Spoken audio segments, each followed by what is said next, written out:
తల్లిదండ్రులు చేసిన పెళ్లి బంధాన్ని తెంచేసుకుని మళ్లీ కులాంతర వివాహం చేసుకుందనే కోపంతో ఓ యువకుడు తన సోదరినే చంపేశాడు. డ్యూటీకి వెళుతున్న కానిస్టేబుల్ నాగమణిని కారుతో ఢీకొట్టి ఆపై వేట కొడవలితో దాడి చేశాడు. రంగారెడ్డి జిల్లా ఇబ్రహీంపట్నం మండలంలో జరిగిన ఈ దారుణం వివరాలు ఇలా ఉన్నాయి.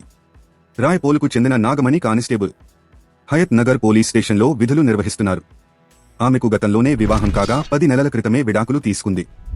నెల క్రితం కులాంతర వివాహం చేసుకుంది. ఈ వివాహంతో తమ కుటుంబ పరువు పోయిందని నాగమణి సోదరుడు ఆవేశంతో రగిలిపోయాడు. డ్యూటీకి వెళ్లేందుకు బయలుదేరిన నాగమణిని కారుతో ఢీకొట్టాడు. కింద పడ్డ నాగమణిపై వేట కొడవలితో విచక్షణారహితంగా దాడి చేశాడు. జనమంతా చూస్తుండగానే ఈ ఘోరానికి పాల్పడ్డాడు. తీవ్ర గాయాల పాలైన నాగమణి అక్కడికక్కడే చనిపోయింది. ఈ హత్యపై కేసు నమోదు చేసుకుని దర్యాప్తు చేస్తున్నామని, నాగమణి సోదరుడి కోసం గాలింపు చర్యలు చేపట్టామని పోలీసులు తెలిపారు.